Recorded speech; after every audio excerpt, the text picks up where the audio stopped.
Hello मेरी प्यारी बहनों, क्या आपको भी रोज़ सुबह उठकर यही सोचना पड़ता है आज क्या बनाना है, कौन सा घर का कोना साफ करना है, क्या ख़त्म हो गया है। पहले इन सभी छोटी छोटी चीज़ों में मेरा भी बहुत समय ख़राब होता था, लेकिन अब मैंने अपनी एक ऐसी आदत बनाई है, मैं महीने में एक बार प्लानिंग बना लेती हूँ और पूरे महीने टेंशन फ्री रहती हूँ और अपना समय बचाती हूँ। तो आइए वही प्लानिंग मैं आपके साथ शेयर करती हूँ। 5वीं और 8वीं आदत तो ऐसी है जो मुझे लगता है आपको ज़रूर से जाननी चाहिए। तो वीडियो शुरू करते हैं।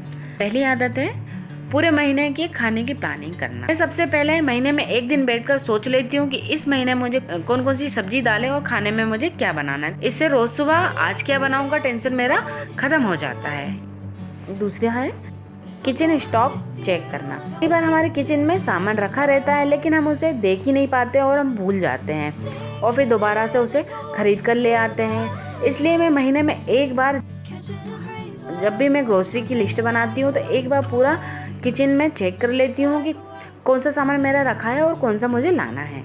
इससे मैं पूरे मंथ की ग्रोसरी प्लानिंग एक ही दिन में कर लेती हूँ। अगला है फ्रिज की सफाई। महीने में मैं एक दिन निकाल कर फ्रिज की डीप क्लीनिंग करती हूँ। इसके लिए मैं पानी में विनेगर मिलाकर एक कॉटन या माइक्रोफाइबर के कपड़े से पूरी फ्रिज को अच्छे से डीप क्लीन कर देती हूँ। फिर महीने में मुझे इसे दोबारा से डीप क्लीन करने की ज़रूरत नहीं आती है। चौथा है बेकार सामान हटाना। घर में ऐसी बहुत सी चीज़ें होती हैं जो महीनों से इस्तेमाल नहीं होती है, तो एक बार मैं मंथ में एक दिन निकालकर उन सब चीज़ों को मैं देख लेती हूँ कि कौन सी चीज़ें हमें यूज़ में नहीं आ रही है, तो उन्हें मैं हटा देती हूँ। पांचवा है अलमारी और कपड़ों की व्यवस्था। मैं महीने में एक बार कपड़ों को रीचेक करती हूँ कि कौन से कपड़े फट गए हैं या फिर कौन से कपड़े हैं जिन्हें हमने बहुत दिन से इस्तेमाल नहीं किए हैं या और आगे भी हम नहीं करने वाले हैं। तो ऐसे कपड़ों को मैं निकाल देती हूँ और परिवार के सभी सदस्यों की अलमारी को एक बार ज़रूर चेक करती हूँ और अगर जो भी यूज़ के कपड़े नहीं रहते हैं तो मैं उन्हें हटा देती हूँ। छठवा है ज़रूरी कागज़ और बिल व्यवस्थित करना।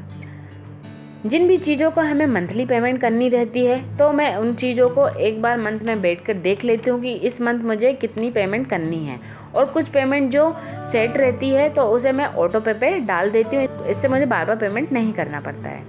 सातवां है महीने की बजट प्लानिंग और ख़रीदारी की लिस्ट। महीने के शुरुआत में ही मैं पूरे मंथ का बजट बना लेती हूँ कि किस चीज़ में मुझे कितना खर्च करना है और इस महीने की कितनी मैं सेविंग कर सकती हूँ। ये मैं महीने की शुरुआत में ही बना लेती हूँ। बस एक बार इस लिस्ट को प्रिपेयर कर लेती हूँ तो पूरे महीने फ्री रहती हूँ। अगला है बच्चों की चीज़ें व्यवस्थित करना। बच्चों की किताबें, खिलौने, स्कूल का सामान अगर अपनी जगह पर रहता है तो रोज़ की भागदौड़ बहुत कम हो जाती है। मैं देख लेती हूँ कि कुछ कॉपियाँ, पेन, पेंसिल बच्चों को क्या चाहिए। एक बार मंथ के स्टार्ट में ही मैं एक बार चेक कर लेती हूँ। अगर उन्हें कुछ लगता है तो फिर मैं उस चीज़ को भी ऐड करके बाज़ार से ले आती हूँ। इससे महीने भर फिर बच्चों की स्टेशनरी की कोई भी टेंशन नहीं होती है। अगला है किचन के छोटे छोटे सामान की जांच करें। कई बार किचन में हमारा ऐसा सामान रखा रहता है जो कि ख़राब हो चुका रहता है, जिससे कई बार जो चाकू जो यूज़ में नहीं आ रहे हैं, छन्नी, डिब्बे, टिफ़िन या फिर जो भी डिब्बे जिनके ढक्कन नहीं है, तो इनको सबको मैं एक बार महीने में चेक कर लेती हूँ। जो यूज़ में नहीं आ रहा है उन्हें मैं हटा देती हूँ।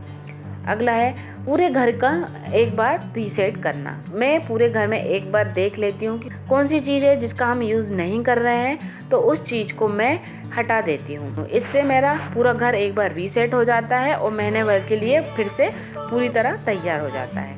आपको मेरा वीडियो कैसा लगा ज़रूर से मुझे कमेंट करके बताइएगा। वीडियो पसंद आया तो वीडियो को लाइक कीजिएगा, चैनल को सब्सक्राइब कीजिएगा, और आपने मेरी घर का काम जल्दी करें वाली वीडियो जो बहुत पसंद की है उसके लिए बहुत बहुत शुक्रिया। और अगर आपने नहीं देखी तो एक बार